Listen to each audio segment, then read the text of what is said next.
Welcome to Alcohol and Other Drugs at Work, What Supervisors Should Know.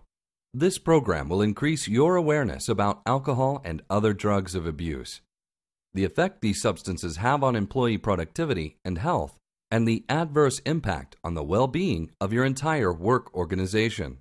We will be discussing the signs and symptoms of a substance abuse problem and how signs and symptoms of a drug problem can change from one type of drug to the next. We will identify and dispel some common myths and misconceptions that supervisors often have about substance abuse, and you will see photographs of commonly and not so commonly abused drugs. We will explore how to intervene with a troubled employee whose performance may be affected by a substance abuse problem. And you will learn how to avoid enabling, the primary means by which employees with alcohol and drug problems get worse. Follow the guidelines established by your organization and its drug-free workplace policy and procedures. If you have questions about material presented in this program, be sure to ask for clarification from your Employee Assistance Program, Alcohol and Drug Control Officer, Human Resource Manager, or other resource person assigned to address substance abuse problems in your organization. Enjoy the program. Cannabis. Cannabis is marijuana, and its byproducts are hashish and hashish oil. Cannabis is usually smoked but can be eaten. Overdose of the drug will produce fatigue, paranoia, and possible psychosis. Withdrawal symptoms include insomnia, anxiety, hyperactivity, and decreased appetite.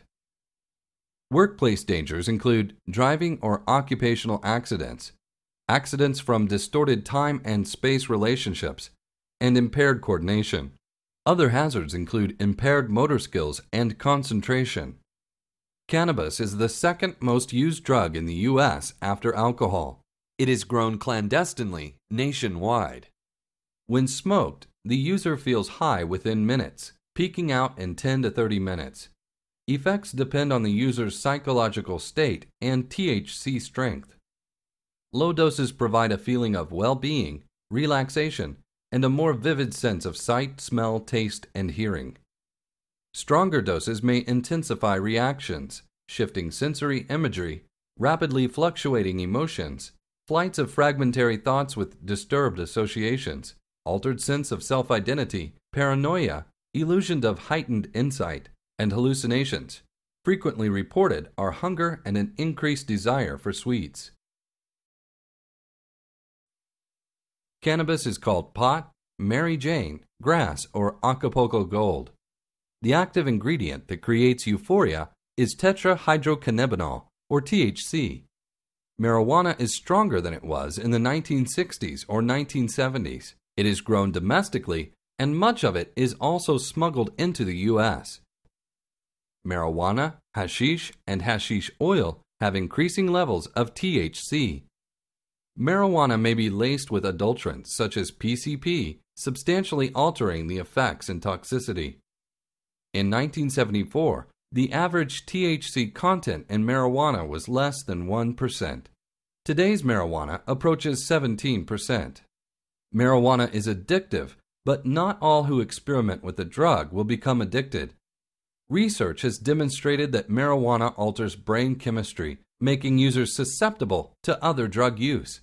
This is accompanied by cellular withdrawal with abrupt cessation of the drug after long-term use.